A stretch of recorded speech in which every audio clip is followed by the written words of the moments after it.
Hi mga kadala-dalan! Welcome to my channel. Fresh ng girl dahil! Uy!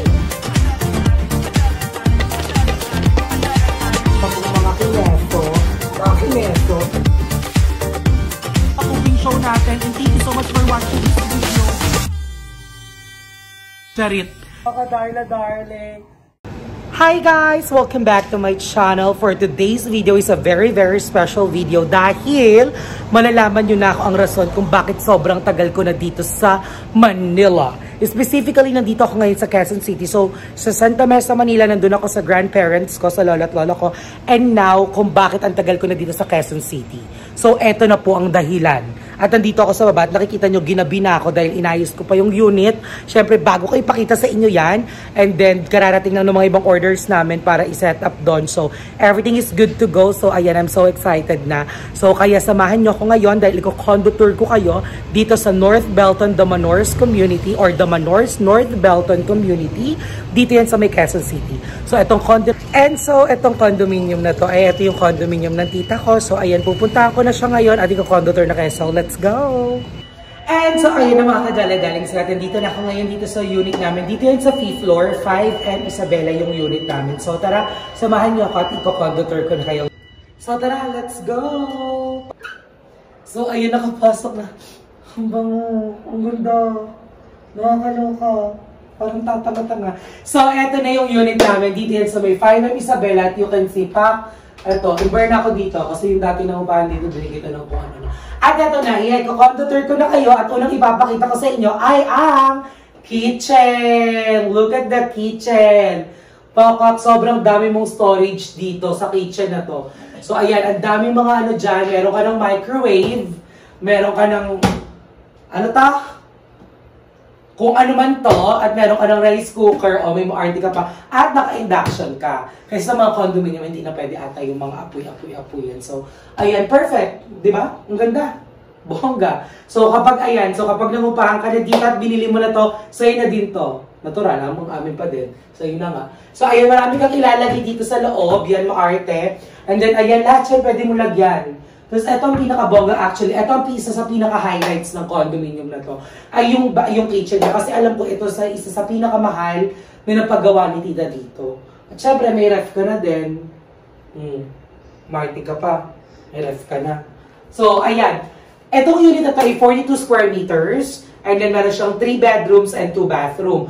2 single bedrooms and then 1 master bedroom. And then, may sarili ka ng bathroom sa master bedroom. At ito yung unang bathroom. Ang bathroom dito sa living area. Look at that. Maliwanag. Siyempre, papansinin mo yung map. Ginamit ko yan. Ayun mga panlinis ko. O, di ba? Ang linis. O, pasabog. Linis pa sa yan. Linis pa ka sa akin yan eh. So, ito yung unang bathroom. Siyempre, meron ka ding gold na orasan. Yan. That's 24 karat gold from Saudi Arabia. So, bongga yan. Siyempre, at meron ka na ring dining. Etong dining na to is 1, 2, 3, 4.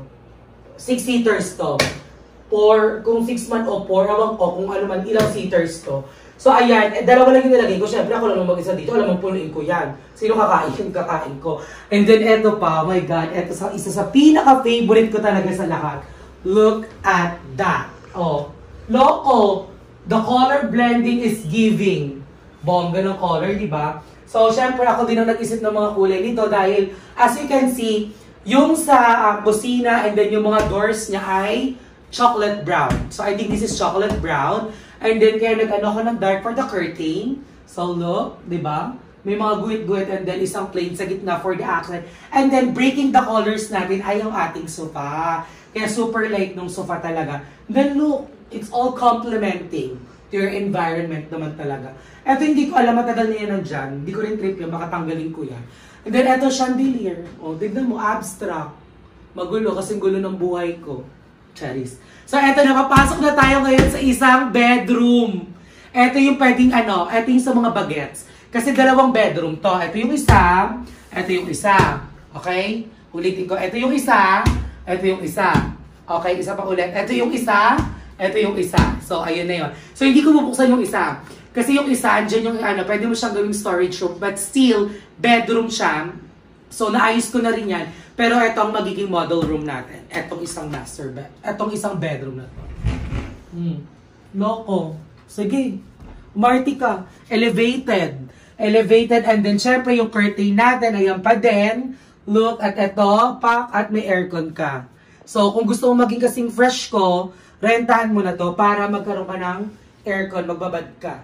So, di ba ang perfect? At ipapakita ko sa inyo lahat ng mga magagandang bagay. Magagandang bagay. Yung mga accessibilities, amenities na pwede nyo meron silang court, meron silang chapel, meron silang swimming pool here na talagang magagamit nyo ng todo.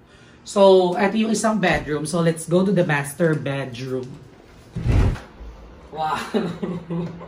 So, dito na tayo sa master bedroom. So, look. Naka-chandelier. Naka-aircon. Naka-queen size bed. O, syempre, ako din namili niyan. So, ito ay kinuha ko sa kulay doon sa sofa. And then, ito naman yung, syempre, ganun pa din yung cortina para maganda. At hindi lang yan. Meron ka 3 kulay ng ilaw. 1, 2, 3. O, diba? 3 yung kulay ng ilaw mo. At hindi lang bed ang makukuha mo. Meron ka din libreng aparador. Sa'yo na yan. Pwede mo ibigay sa pamilya mo kapag binili mo na tong condo namin. Pag nangungupa ka, syempre di mo pwedeng ilabas. So, ayan. Ito yung master bedroom. Look. So, ang laki-laki ng bed mo. Naka-aircon ka din. Kaya kung gusto mo talaga maging kasing fresh ko, rentahan at bilhin mo na tong unit na to. And then, ito yung isang bathroom nila na sobrang bongga. Let's go. Pak, malinis. Malinis na malinis. At meron ka ng shower. So, ayan. At ito na ang magiging bathroom mo sa master bedroom. Kaya hindi mo na kailangan lumabas. Lapit mo. So, pak, loko, naka-shower. Naka-shower ka na, naka-heater ka pa. Pasabog, di ba? Carry. Ala. Ang ganda ko. Aminin mo. Ang arte. Gugas na muna kung paano dumilang pa ako. Ganyan. Ito naman. Ang sarili mong bathroom dito sa master bedroom, syempre. So, yan, may heater ka. Pag ginawin ka, syempre, naka-aircon ka. And then, tignan mo naman ang puti-puti. Ang linis-linis ng bathroom to. At pinaghirapan kong linisin to, Kaya aga umarte, So, ayan, labas tayo ulit. Oh, loko. Ganda ng sopa. Pag umupo ka, pang DP na. Gaganyan ka lang. So, ayan, guys. Sobrang ganda ng sopa na to. Kasi, alam mo, Uratex to. And then, look. Lakas makadoni sa part na to, diba? Bongga. So, ayun, again, ito ay located sa North Belton, Damanors community. Dito yan sa Quezon City. At nakita nyo naman, this unit is 42 square meters. It has 3 bedrooms, 2 bathrooms, and may aircon ka na din. At look, lahat na nakikita mo dito ay makikita mo din syempre pag nag-inquire ka. Pag pumunta ka dito, makikita mo ako, mag-uusap tayo, and then, ayan, ilalagay ko yung details ko dito sa comment section para pwede nyo akong i-PM, pwede nyo akong i-chat sa IG, sa Facebook, para malaman nyo pa yung mga ibang details ng condo unit na to. So, ayan, napagod ako mag-room tour, napagod din ako maghugas, maglinis, pagod ako lahat. Kailan kaya ako mapapagod sa kanya? Eme! So, ayun na everyone. So, ayun, ano ba sasabihin ko dito? Anong title nito? Pahabain mo. So, ayan, syempre, hindi lang yan dito matatapos ang video natin. Dahil imomontage ko ang bawat sulok at bawat eksena, ang gulo ng unit na to. So, tara, ipapakita ko sa inyo yan. Bye!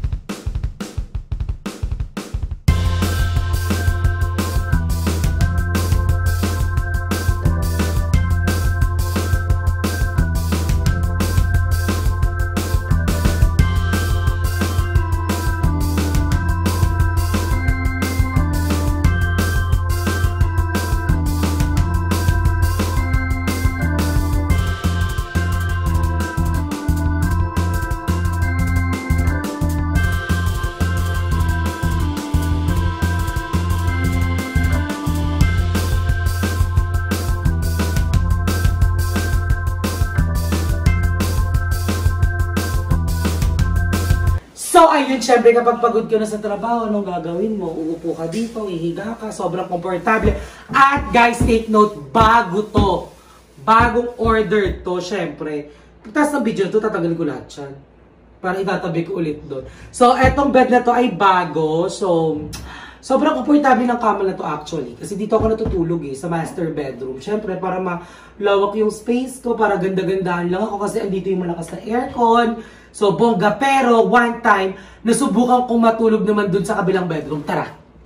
At kaya nasubukan ko rin matulog dito at sobrang komportable din ng bed na to kasi lahat ng bed nila ay Uratex. And then, ang sarap talaga matulog sa higaan na elevated. Sobrang elevated na mga higaan. Tapos, ang ganda ng ambience, ang liwanag lang, puti lang siya, ang bongga-bongga lang niya, di ba? Look, imagine, sobrang nakaka-fresh lang. At nakaka-relax talaga. And that's the reason kung bakit ang tagal ko na rin dito sa Manila. Tsaka ang tagal, hindi pala madali magpagawa, nagpapintura nito. Medyo natagalan sa pintura kasi nga ma-RT ako. Gusto ko maliwanag yung mga pintura. So gusto ko pintura itong ilaw, pinalitan din itong ilaw dito. And then syempre naganap din ako ng mga cortina na maayos. Gusto ko puro plain lang and then konting RT nga lang. So matagal na kasi yung nandun. So kaya medyo natagalan talagang tapusin at i-set up tong condo unit na to. Pero wala namang masyadong binago na. Medyo madami-dami din pala. Dahil ang dami ko rin ka-RT-han. So ayan. So nakakapagod tong araw na to. Kakaiba siya. So guys, please, i-message nyo lang ako kung interesado kayo dito. I-search nyo na lang din para makita nyo ang North Belton Community, the Manors, or the Manors North Belton Community. At makikita nyo na doon sa page or sa YouTube or sa Google, makikita nyo yung pinaka-itsura talaga nito. So ayan, pahinga na! And so, na everyone, at napakita ko na sa inyo ang condo unit na to. Paktagan nyo naman dito. Kahit saan ako pumwesto, nakaka-fresh. Look at that. Charis. So, ayan. So, I think hanggang dito na lang ang video natin, ha? Ganun agad, nagpaalam agad.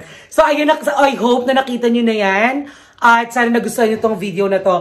And guys, just message me on my Facebook page, on my Facebook, and also on my Instagram para malaman nyo pa yung ibang details dito, okay? And thank you so much for always supporting me. And thank you so much for always being there for me, syempre. And also for all the bayuts. Bakit hindi? Diba? So again, everyone, thank you so much. Maraming salamat sa panonood ng video na to. Ayan, so nauutal-utal na ako at nauuhaw na at napagod na ang dala-darlings nyo. Mahal na mahal ko kayong lahat. Alam nyo yan. Mwah!